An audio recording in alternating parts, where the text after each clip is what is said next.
I ended the second Hamlyn lecture with a basic and practical question. What do we need to do to promote rigorous, honest integrity and independence of judgment in the legal professions? Tonight I'm going to try to provide my own answer to that question. But first I want to say how great it is to be back at UCL Laws for the last of these lectures. I am especially grateful to all my colleagues, Professor Eloise Scotford, the Dean, Anna Donovan of the Centre for Ethics and Law for hosting, and Laura Howes of the events team, who's done a highly professional job. I also want to thank my colleagues on the Post Office project, Sally, Karen, Rebecca and Paul in particular. I draw on some of our work and I want to thank them for their sterling support over recent weeks. And I'm immensely grateful to the Hamlyn Trust and the trustees for this fabulous opportunity. And of course, I want to pay tribute to the sub-postmasters and sub-postmistresses who've been speaking to us for our research and whose remarkable resilience in the face of adversity is an example to us all.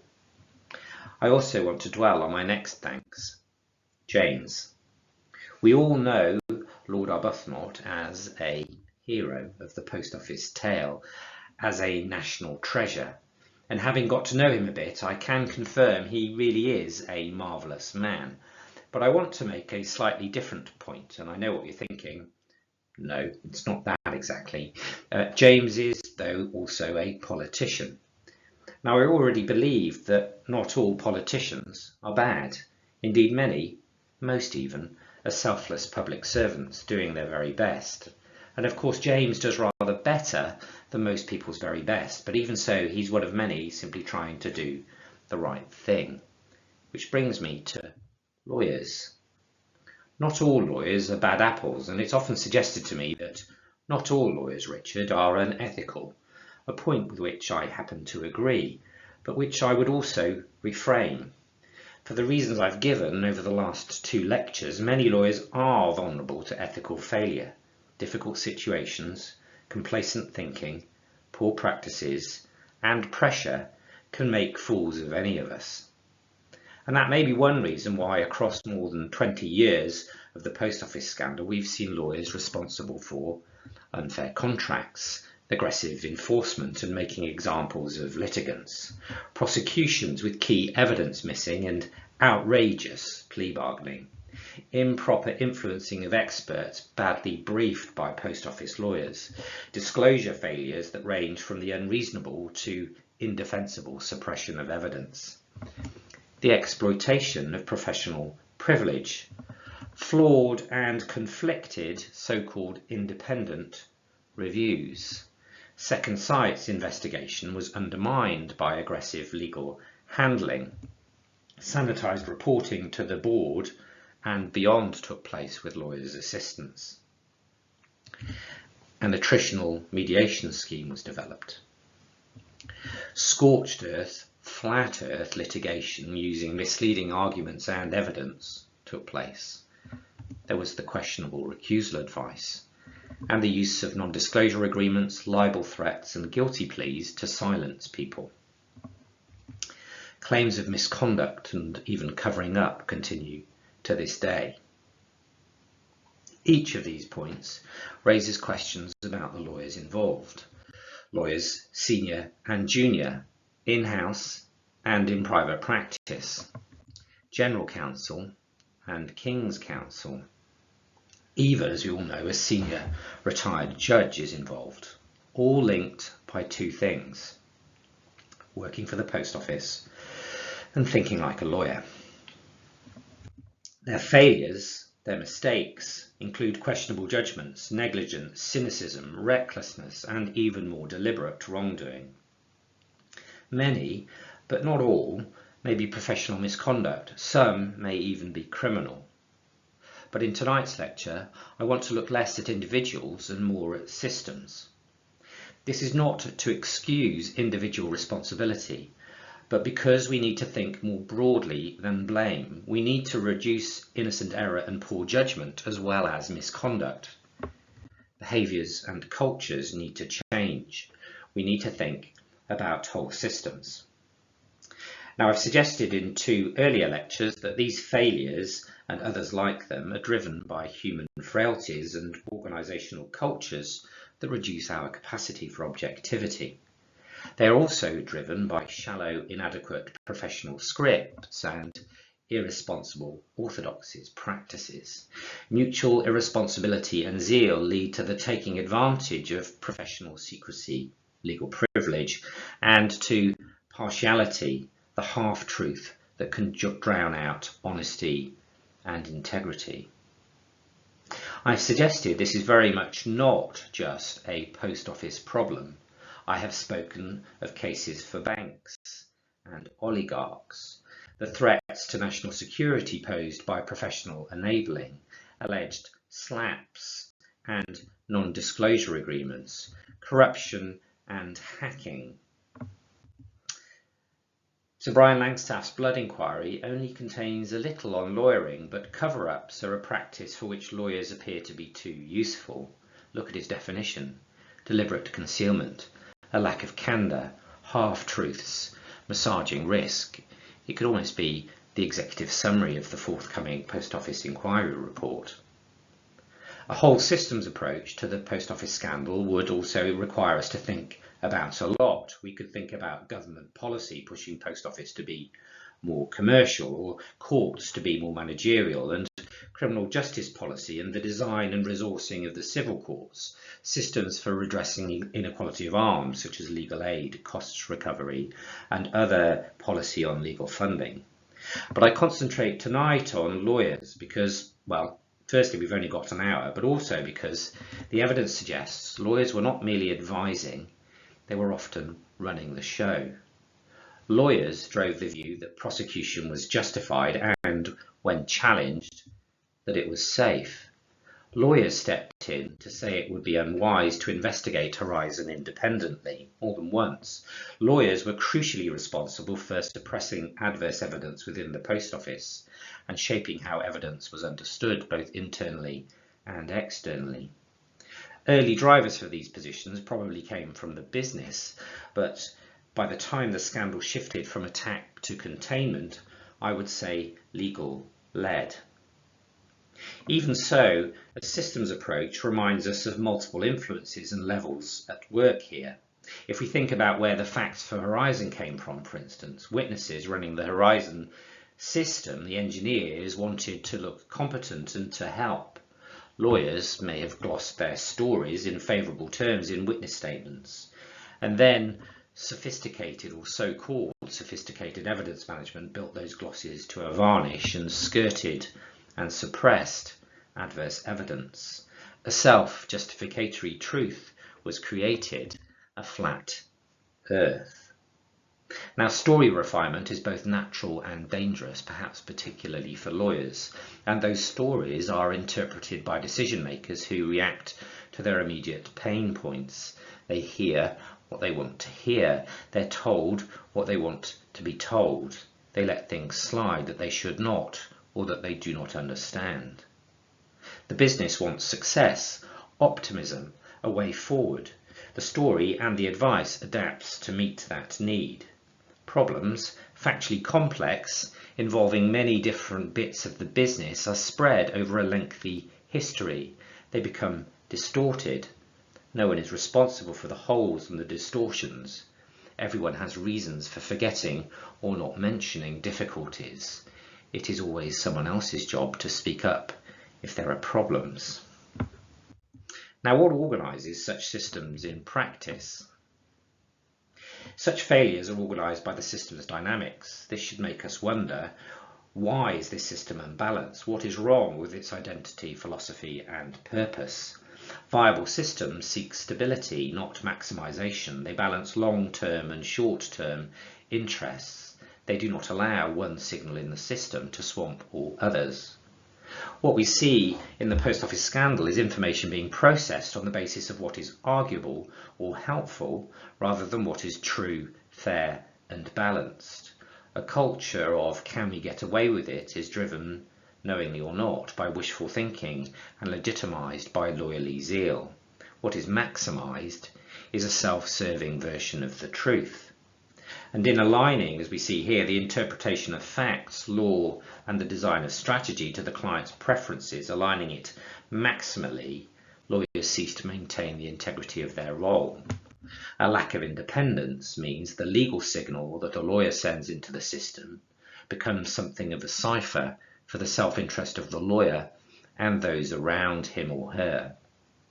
This pressure on independence is an everyday phenomenon, as the SRA's thematic review on in-house practice has shown, but the signs are there for private practice too.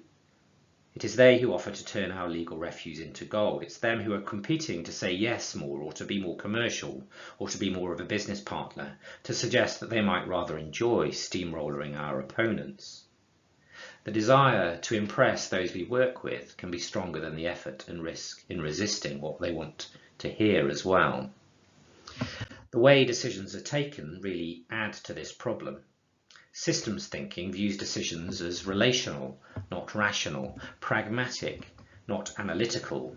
Evidence and argument are often not weighed forensically. Satisficing takes place. Decisions are goal-oriented. They are attempts to garner or show control, and they are taken under difficult conditions, limited time, uncertainty, high stakes, vague goals, and so on. It's been said that we do not make decisions, we simply fight fires. We sense problems and react to their shape and to their heat.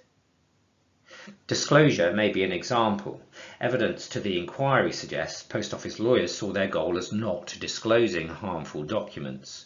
Reasons were geared towards finding a basis for refusing disclosure. A fair application of disclosure tests was inherently unlikely. Rationalization of unfairness likely. How do we change such decisions and behaviours? An interesting question is, can we, or how can we, reorient decisions towards what the rules actually require, towards integrity, not self-interest? A lawyer might say, well, the rules of disclosure need changing, or investigation of failures by the regulators just needs to be improved.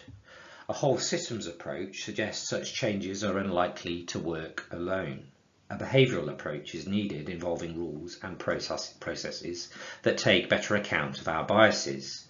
Institutions and cultures and how people will respond to attempts to change them need to be factored in. Because we are dealing with both deep-rooted orthodoxies and a complex system, changing it will be very hard indeed. The desire to let the ripples of the Post Office scandal dissipate and the pool of law to return to normal will be very, very strong. Concerted effort across years, not months, will probably be needed. Let me look, though, at enforcement and culture change. A typical response to the litany of failures I've outlined is we just need to punish the bad apples. Now, rigorous investigation and firm but fair enforcement are essential to persuading the public to trust law and the profession to take professional standards seriously at all times. The senior figures in this story need particular scrutiny. There is, it seems to me, a very plausible case that enforcement, if done well and as openly as possible, can significantly improve culture. But even if done perfectly, it alone is not enough. Enforcement only touches cases investigated by the regulators. It is reactive, expensive, and vigorously resisted, especially by well-resourced lawyers and firms. It also shreds the nerves and lives of those involved. There is evidence, mainly anecdotal but of good quality, that SRA investigation is not done as well as it should be. While the SRA has high success rates at the SDT, the Solicitors Disciplinary Tribunal, that suggests they are sometimes too cautious, tending to pick low-hanging fruit. They certainly recruit investigators at levels unlikely to regularly attract the calibre necessary to take on big firms well, for instance. For the Bar Standards Board, the situation is significantly worse. In particular, Field Fisher's report recently was highly critical of BSB investigations. This, plus the Legal Service Board's own assessment of the Bar Standard Board's regulatory performance, suggests wide problems. Smarter, better resourced, more respected regulators, or I might say a single regulator and possibly a single disciplinary tribunal, are essential elements of change. Let's look at education a little bit. Of course, good qualifications and ongoing education are essential. The regulators hope the solicitor's qualifying exam and tougher bar practice course assessments have raised standards. Those claims can and should be tested, as we did in this work for the Inns of Court College of Advocacy a few years ago. For somewhat understandable reasons, the regulators have surrendered their soft power largely over undergraduate education. Now, clinics aside, courses on lawyers, and especially lawyers' ethics, have always been Cinderella subjects in UK law schools. Law school heads and hitherto uninterested law firms should be clamouring to change this. It is incredibly important for students of law, whether they are to be lawyers or not, I think, to be taught to think critically and reflectively about lawyering. It is an essential aspect of the rule of law. From practising lawyers, some suggest compulsory annual refresher training on ethics. Now, how to get learning on ethics taken seriously, especially in practice, in a way that changes thinking and behaviours is difficult. The speed and invisibility of investigation and enforcement does not help. Regulators could be more open, share better information, look for ways to spark more water-cooler debate. The regulators, who are often pretty ordinary producers of research, could agree to fund an independent centre of research and education to drive educational infrastructure, debate and insight. And I don't just suggest that because obviously I'd love to do that myself, but because I think it's actually really important. And whilst execution could be improved, I should note the SRA's guidance, thematic reviews and warning notices in particular have, I think, progressed debate. And I believe, although without substantial evidence to be fair, that it probably improves practice. More robust enforcement might also drive an appetite for preventative training. Another route to progress is to start engaging with and challenging what chambers, firms, teams and especially COLPs, compliance officers in law firms, do to foster an ethical culture, but I want to return to that later. Again though, I would say the BSB, the bar, is less strong across all of these areas, the regulator. What about the courts? Courts can influence ethics through wasted costs, contempt applications or disciplinary appeals, all topics for another time and place. Some points on how courts contribute to the broader ethical climate, though, are merited. Individual judges, I would say, send mixed signals on ethics, varying in their enthusiasm for zeal and restraint, for instance. My instinct is this depends on the case before them to a point, varied grasps of regulatory law, and divergent philosophies. John Sarabji has suggested that elements of civil justice reform have been resisted by what he calls judicial traditionalists and rejectionists. Similar ideological divisions, I would say, might underlie views on lawyers' conduct. There may, for instance, be something of a fetish made of the red-bloodedness of commercial litigation by some. Also, when faced with questionable conduct, judges can be disinclined to get too involved, often for understandable reasons. They may talk equivocally about naughtiness, but also are sometimes accused of going off half-cocked in contempt cases. Problems with witness statements give rise to a host of difficulties. Poor management of these may have encouraged flat earth drafting, for instance. It seems to me a thorough, critical look at how judicial practice impacts litigation ethics would be both timely and helpful. Ongoing constructive challenge may be needed to consider how the messages judges send and the behaviours they sometimes tolerate align with ethics, justness and professional codes, not to mention proportionality. Problems may not primarily be about rules, but about power and culture. One comment about Sir Peter Fraser's handling of the Post Office case stands out to me because it's been made repeatedly by senior litigators. They say to me, many High Court judges would not have stood up to the Post Office team as robustly as he did. Sir Peter's immense judgments suggest they might be right in a number of important ways. One can easily imagine, for instance, a judge taking a far less robust line in Bates, making some gentle remarks about polishing of evidence or the perils of witnesses in complex cases and leaving it at that. That the Post Office legal team tried to pressurise the judge in a number of ways also tells us they thought it a tactic worth trying. Judges are independent, but also conscious of their reputations. There were costs and reputational risks in Sir Peter making such a powerful and prescient stand. The arguments made in and around the attempts to recuse him also, I would suggest, show this. Another way of putting the point is the big beasts, firms in particular, appear to have more institutional power than courts and regulators over the culture of litigation. They can fight the long game through appeals and in any subsequent regulatory investigation as repeat players. Judges are, of course, exceptional of intellect and independence, but they work largely alone. Better resourcing and support for judges is both unlikely and, I would say, essential to the management of cases with difficult parties and difficult lawyers. And however it is done, there needs to be concerted, ongoing, visible effort for regulators and judges to work together on cultural problems in litigation. A new topic: changing the rules around legal risk. Now, if lawyers are too zealously inclined to abuse arguability and fact management, can we not simply change the rules of their engagement? Rather than, say, allow any merely arguable point to be taken, could a higher threshold be demanded? Could the rules require arguments to be closer to well-founded and reasonable, rather than merely arguable? In court proceedings, could this be done?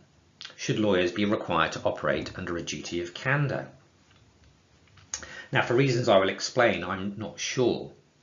But interestingly, candour is required in some cases, and recent research suggests it works reasonably well, at least in judicial review. Requiring reasonableness of interpretation outside of the courtroom, though, is, I would say, more strongly indicated and needed. When providing formal opinions or ordinary advice to client, the law gives lawyers a little push in that direction, but the push might be made more firmly by the courts and by regulators. And we know that advice can be done in ways manipulated by the clients, although professional failures to resist foreseeable or actual manipulation may also sometimes be an issue. I said I was not sure about this because the minutiae of such judgments make enforcing different risk rules difficult. And certain cases merit more flexible approaches. Criminal defence may be one such example. Law sometimes, and facts often, are protean. They are genuinely uncertain. Judging after the event a lawyer's application of uncertain law to messy facts on the ground is difficult. It might boil down to whether a higher test than properly arguable is easier to define and police. I do not know, but I suspect it might not be. Requiring arguments to be supported by sufficient evidence in the relevant context and guarding against the exploitation of that advice may work better. There are also other more flexible, system-sensitive approaches to the problem that might be more effective, which brings me on to accountability solutions. Let me try and illustrate what I mean with another example.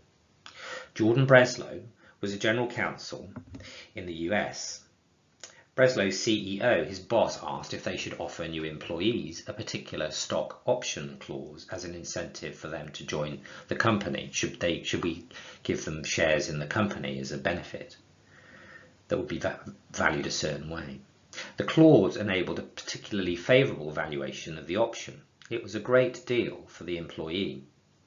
Their competitors were offering these deals and making them even more attractive employers. But something bothered Breslow, and he took some time to think about it, research it, and talk it through with the others. Here's how he described it in this interview.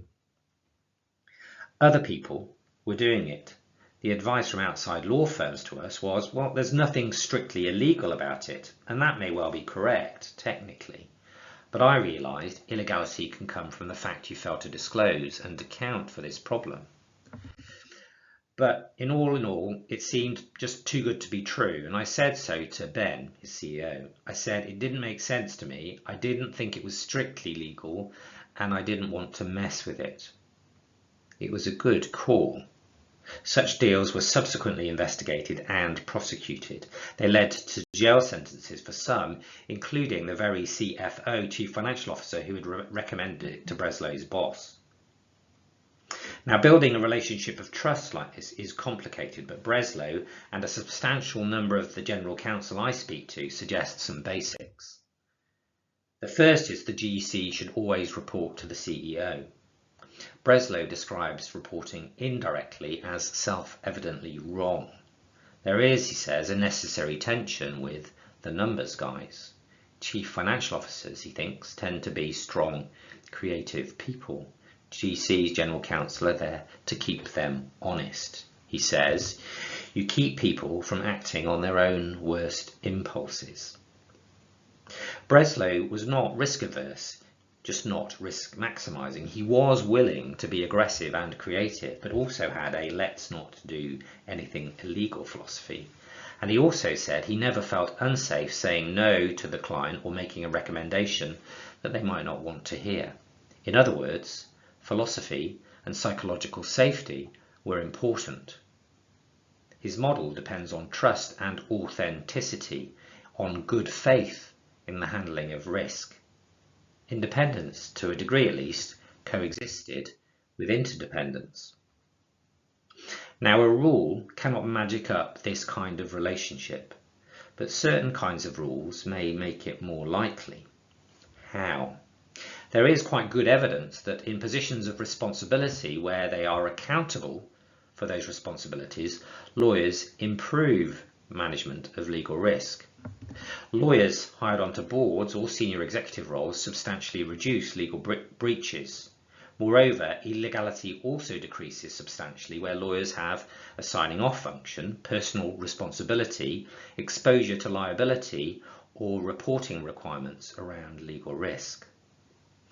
Other things weaken these effects, aligning lawyers' performance through bonuses, for instance, a poor relationship with the CEO, and, interestingly, for certain matters anyway, the retention of top-tier outside lawyers.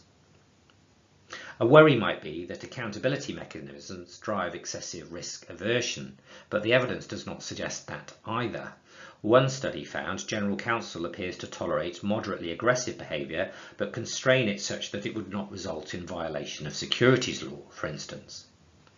Accountability mechanisms are central to the senior managers and certification regime. To give you another example, in financial services, evaluation of these reforms is thin on the ground, but I am told regularly, especially by lawyers in financial services, that this has had a significant beneficial influence on culture, including the culture around legal work. For that reason, I would suggest a particular focus of reform on building and strengthening accountability systems for legal risk in organisations and in the legal profession. In broad terms, what this means is accountability systems need to ensure named individuals are responsible for managing and taking legal risk decisions, and that they can be held accountable for those decisions. I would suggest that such people may need to be identified for legal risk management generally in organisations, and perhaps specifically for legal projects such as big litigation. So a company should have a named individual taking responsibility for oversight of legal risk, with default rules for when that person is not identified. And in financial services, this role should be mandated under the senior managers and certification regime. Some of this was talked about in the IOD's recent paper. Corporate governance guidance should encourage good practice on legal risk management, ensuring and supporting the ultimate responsibility of the lead and the board as appropriate. Board effectiveness review should actively, routinely consider legal risk management, and such guidance should also cover appropriate lines of management for the General Counsel, for instance, and channels of communication between the business and its legal advisors. Guidance and lawyers' contracts should include legal advisors inside and outside the organisation being able to access organisation's senior decision makers when raising matters of serious concern. Now, professional regulation and guidance for lawyers should also aim to mirror these requirements. Regulators do not have the formal power to regulate in-house lawyers unless they happen to be, say, solicitors or barristers. But they could do more to strengthen leadership and responsibility in teams and through supervision requirements, for instance.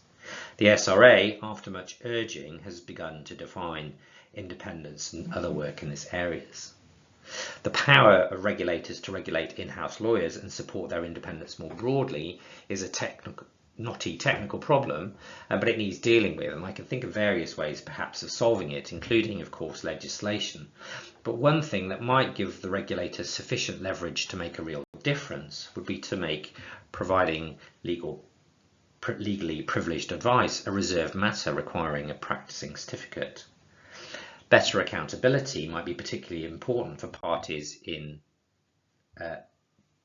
legal teams or organisations threatening or bringing litigation.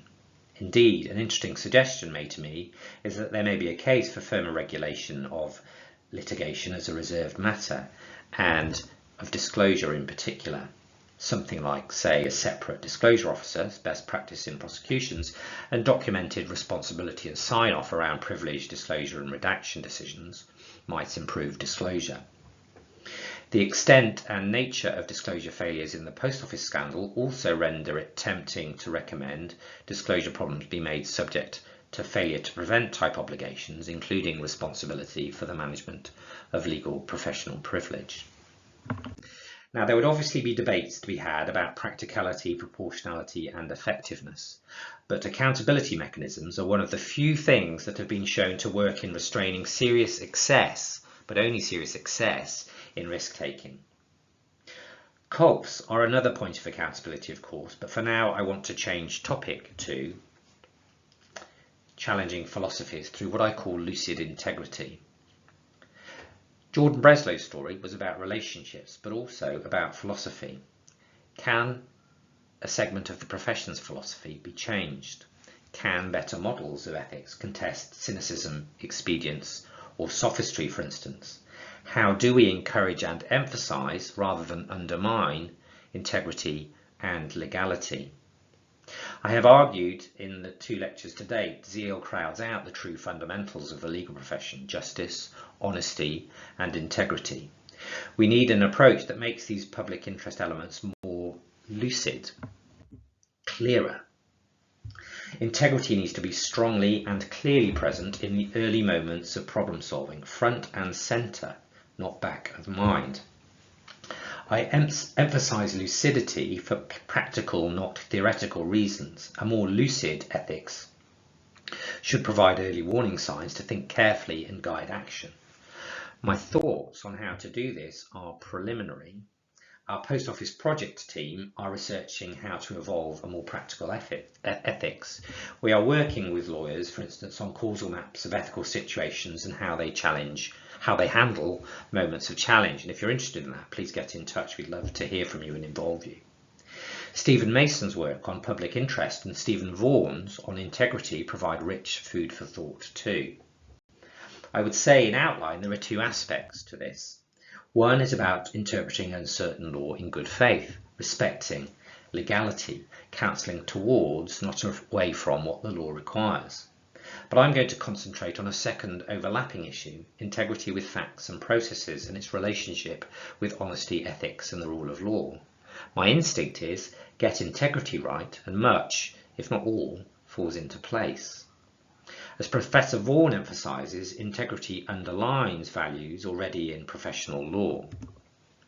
Sir Tom Bingham, when Master of the Rolls, reminded solicitors not to show anything less than complete integrity, probity and trustworthiness, or expect severe sanctions. Sir Rupert Jackson more recently said integrity demands more than mere honesty, involves taking particular care not to mislead and being scrupulous about accuracy. The emphasis is important: scrupulousness, completeness and particular care. I would add to that the importance of integrity being judged in context and alongside the foreseeable consequences of one's actions. I cannot simply advise my client, reckless as to whether they will use my advice to mislead others, for instance. Expedience and zeal, though, encourage lawyers to narrow their focus, to frame facts and law opportunistically, to search for an excuse for doing that which the law, in spirit and not uncommonly in reality, prohibits. It's not enough to think, I have an argument for saying that this is not misleading. My obligation, the particular scrupulous active obligation, is on me not to mislead anyone or not to be complicit in misleading anyone in the context that I am operating in. It involves me considering the purpose to which my work will foreseeably be put. Breslow's success is marked by stepping away from this narrow frame and looking at it more broadly, from the stock option not being clearly illegal to how can we honestly account for it. Something similar is true about the interpretation of law. My interpretation may explore uncertainty, but should also respect legality. If done in good faith, uncertainty and the risks of illegality that flow from them must be analysed and described as impartially as possible and attending to the context. If a firm is asked for an opinion that will foreseeably assist illegality or mislead others, the lawyer should decline or take reasonable steps to prevent or limit that risk. James Eadie did the latter when advising the government on the lawfulness of the Northern Irish Protocol Bill, for example. And lawyers should not design a system weakening, let's say, sanction controls and advise it's reasonable when they have clear advice that it's unlawful. Rather than illusions of reasonableness disguising or excusing illegality, they need to show complete integrity in the context. They need to counsel towards, not away from legality. Now, lawyers may need to be encouraged to think more contextually by better scaffolding. Drawing on Solicitor Disciplinary Tribunal dicta, supported in the High Court by the case of Sims, the SRA have said, a solicitor must sometimes say, it may be lawful for you to do X, but I will not do it. They've been rather coy, though, about what this actually means. Now, I'd say Sims is a consequential liability type situation about assisting with a highly dubious transaction. Setting out all the consequential liability risks on lawyers when dealing with such questionable projects would be one way of starting to flesh out what potentially lawful things should not actually be done using the test under Sims. It's not really a test, is it? Using the idea in Sims. The non-disclosure debate, I would say, has been rendered much more real by recognising that how lawyers draft non-disclosure agreements can pervert the course of justice. Recent stories about Mohammed Al-Fayed's solicitors show us an obvious but ignored risk about non-disclosure agreements and potential witnesses in civil cases. I'm sorry to say it's another area, though, where the Bar Standards Board has done less well than the SRA. There may be various ways that integrity can be brought further to the front of mind, rendered more lucid, more practically tractable.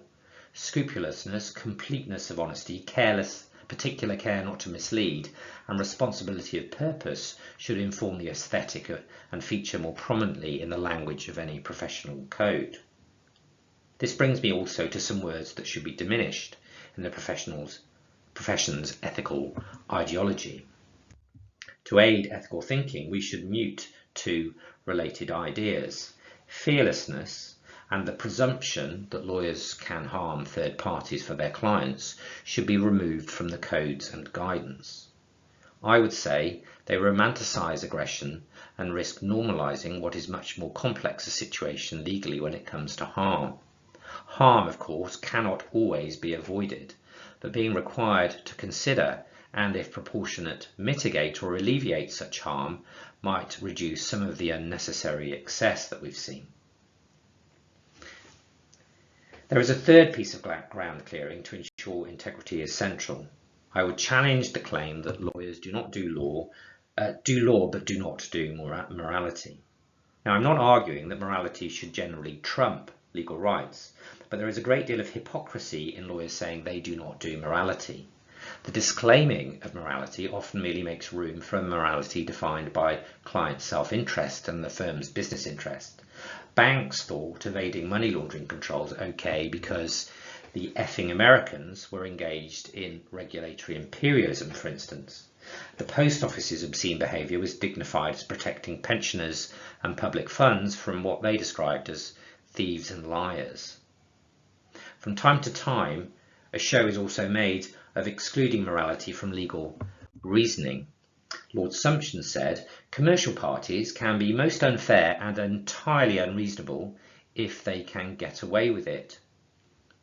Sumption's cynical logic does not make ignoring morality good legal risk management. Doing something entirely unreasonable is likely to inspire opponents, regulators, politicians, and the press to take you and your client on. They will publicise your amorality and seek out your legal mistakes. And many of the cases I have covered indeed do contain such legal mistakes.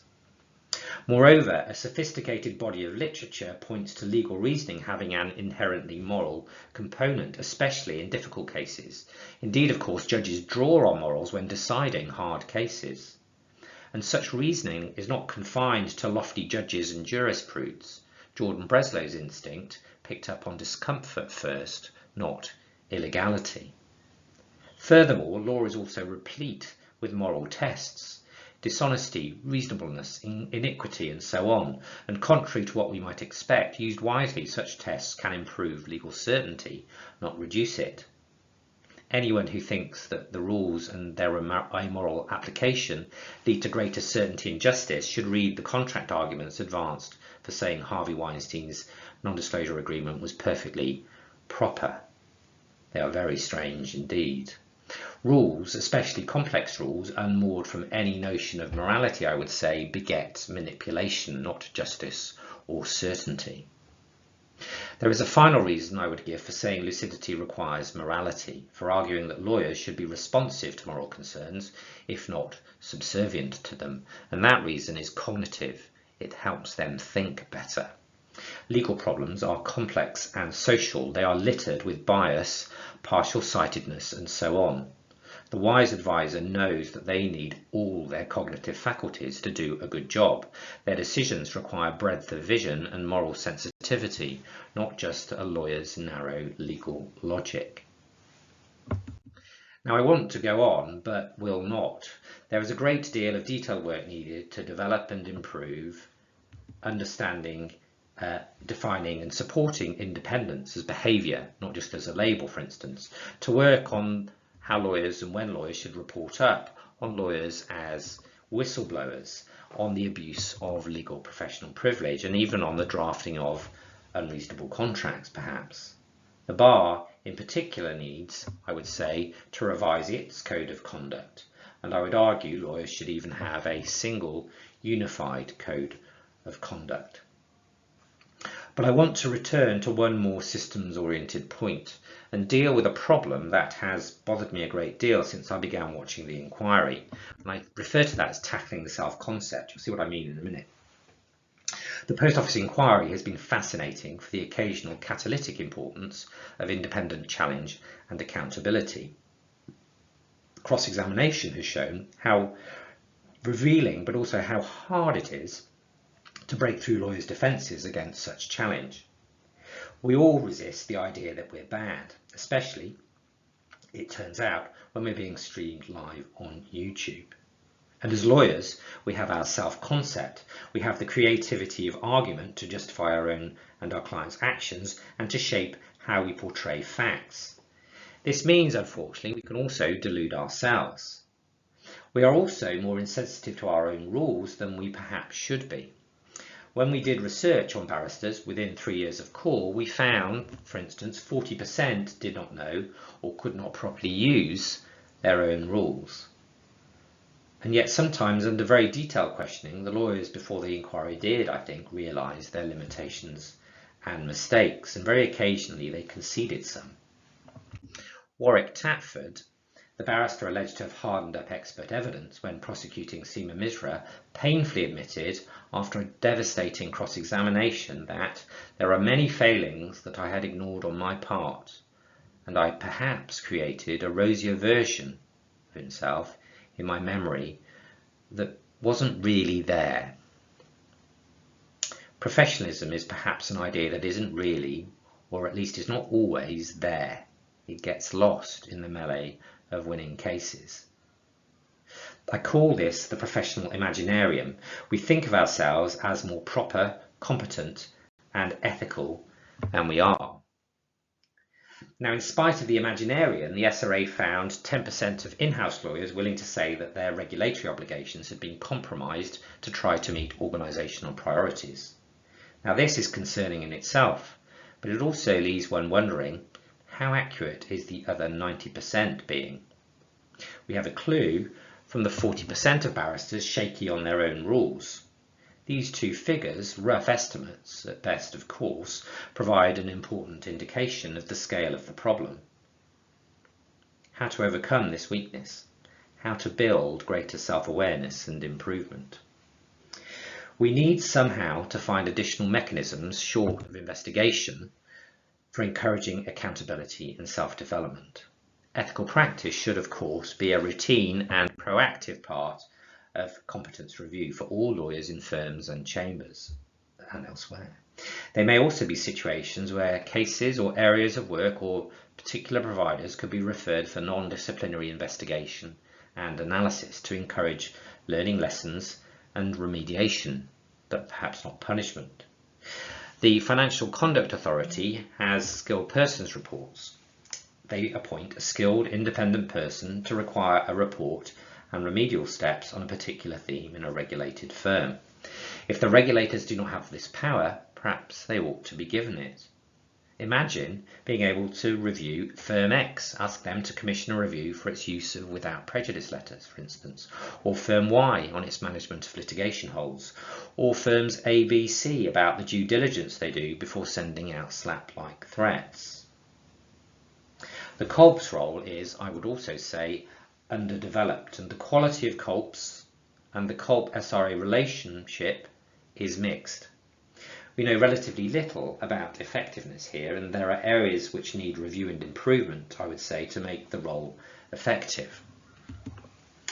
The regulators could also look to something similar to board effectiveness reviews directed at how firms manage ethical culture. Reviews could drive improvement in the management of ethical culture by looking at COLP and firm practices. Care and time would be needed to develop reviews sufficiently independent, useful, and not tick-boxy in approach. It could mix voluntary approaches and targeted compulsion, for instance, of higher risk firms or practice areas. The aim would be to develop in lawyers and their firms substantial and meaningful engagement with ethics and leadership through working with a third party to conduct the review. The challenge of encouraging authentic engagement and improvement should not be underestimated. Regulators and the regulated need to build mutual justified trust and respect. Current approaches alone are not, though, I think it is fair to say, enough. Now, I've set out concerns about mutual irresponsibility and excessive zeal, but the eagle-eyed of you will have noticed I have not engaged that much with the third limb of the system problem, professional secrecy. Professional privilege is beloved of lawyers and treated as a fundamental right by the courts. It is also unarguably abused and diminishes proper professional accountability. It's a very complex area, and I do not want to make precipitous proposals on that subject tonight. The regulators and the courts plainly need to grasp the nettle of abuse, though, and I would recommend too a full independent review of the law on privilege. To conclude, the Post Office scandal is a lesson in how lawyers played, not just with facts and rules, they played with people's lives. They ruined people's lives. It's worse than that. They often led that harm. Incompetence and orthodoxy, cynicism and recklessness, complacency, vanity, and I'm sorry to say sometimes dishonesty played their part. The Post Office scandal shows us that the lawyers have more to do than say sorry, half-heartedly or otherwise, and be disciplined by stronger regulators. We have to change the way lawyers think and behave. We have to put complete integrity and particular care not to mislead at the front of our thinking, not the back. We should turn away from lauding amorality and guard against harm. Lucid ethical thinking could be aided by modest changes to codes, better guidance, and a concerted programme of scaffolding with training, explicit accountabilities, and early challenge mechanisms. This may require modest changes in the law and codes and more fundamental development of the regulatory apparatus, including beyond professional regulation. At first reading, to harried practitioners and judges, it will sound like a forbidding agenda. Ideologically, these groups are not aligned. Many will be opposed, and resources are thin on the ground.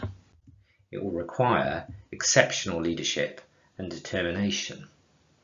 It's for that reason I end with my final suggestion. The Clementi reforms concentrated on competition and consumerism. It made significant progress but left ethics underplayed in the equation. It provided a compromised form of independent regulation. The post office scandal suggests unfinished business that requires something of similar weight, independence, and political commitment behind it. It needs to tackle issues in the professions, in the courts, and corporate governance, with its central agenda how to improve honesty, integrity, and effectiveness in the use of law.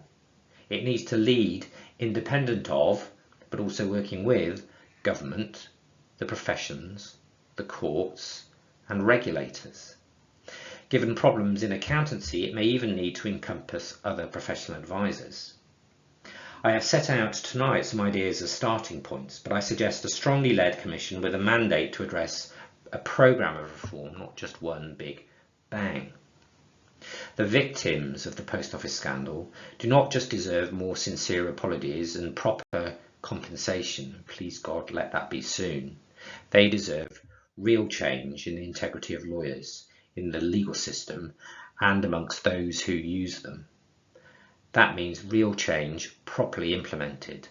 It means much more and is much harder than mere words of the kind I offer up tonight. Thank you very much for listening.